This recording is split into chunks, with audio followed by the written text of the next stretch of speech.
ബസന്ത്, ഇന്ത്യക്ക് പിന്തുണ നൽകുകയാണ് ഇപ്പോൾ കൂടുതൽ ലോകരാഷ്ട്രങ്ങൾ എന്ന് തന്നെ പറയാം. ഏതൊക്കെ രാജ്യത്തിന്റെ തലവന്മാർ ഇതിനകം ഇന്ത്യക്ക് പിന്തുണ അറിയിച്ച് രംഗത്തേക്ക് എത്തിയിട്ടുണ്ട്? നയതന്ത്ര തലത്തിൽ നമ്മൾ നിലവിൽ നടത്തുന്ന നീക്കങ്ങളൊക്കെയും ഏറ്റവും വിജയകരമാണ്, അല്ലെങ്കിൽ അത് അഭിനന്ദനാർഹമായ രീതിയിലാണെന്ന് വായിക്കപ്പെടാറുണ്ട്. ഇപ്പോൾ ഏതൊക്കെ രാഷ്ട്രങ്ങൾ അങ്ങനെ രംഗത്തെത്തിയിട്ടുണ്ട്? 11 രാഷ്ട്രങ്ങളുമായി പ്രധാനമന്ത്രി കഴിഞ്ഞ ദിവസം വരെ സംസാരിച്ചിരുന്നു. US പ്രസിഡന്റ് ഡൊണാൾഡ് ട്രംപ് അടക്കമുള്ള ലോക നേതാക്കളുമായിട്ടാണ് അദ്ദേഹം സംസാരിച്ചത്. ഇന്ന് UAE പ്രസിഡന്റ് മുഹമ്മദ് ബിൻ സയ്യിദും അതോടൊപ്പം തന്നെ ഇറാൻ പ്രസിഡന്റും പ്രധാനമന്ത്രിയുമായി സംസാരിക്കുകയുണ്ടായി. ഈ പെഹൽഗാമിലെ ഭീകരാക്രമണത്തെ ഇരു നേതാക്കളും അപലപിക്കുകയും ചെയ്തു. മാത്രമല്ല, ഇന്ത്യ എടുക്കുന്ന എല്ലാ നടപടികളെയും പിന്തുണയ്ക്കുകയും ചെയ്യുമെന്ന് വ്യക്തമാക്കിയിട്ടുണ്ട്.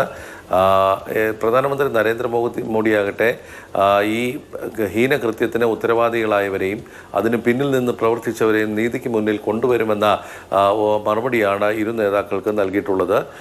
ഇന്ത്യ ആകട്ടെ ഈ ലോക രാഷ്ട്രങ്ങൾക്ക് മുന്നിൽ പാകിസ്ഥാൻ്റെ പങ്ക് വ്യക്തമാക്കുന്ന തെളിവുകൾ, അത് ഡിജിറ്റൽ ഇൻ്റലിജൻസ് അടക്കമുള്ളവ എല്ലാം കൈമാറിയിട്ടുണ്ട്.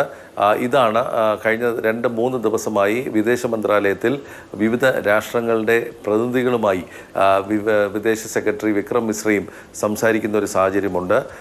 ലോക നേതാക്കളിൽ ഏറ്റവും പ്രധാനപ്പെട്ടത് ഡൊണാൾഡ് ട്രംപ് അടക്കമുള്ളവർ മോദിയുമായി സംസാരിച്ചതാണ്. അക്ഷയ. ശരി, പി ബസന്താണ് വിവരങ്ങൾ നൽകിയത്. എന്തായാലും കൂടുതൽ രാജ്യങ്ങളുടെ പിന്തുണ കൂടി ഇന്ത്യക്ക് ഉണ്ടാകുന്നു ഈ ഭീകരാക്രമണത്തിന്റെ പശ്ചാത്തലത്തിൽ എന്നുള്ളതാണ്.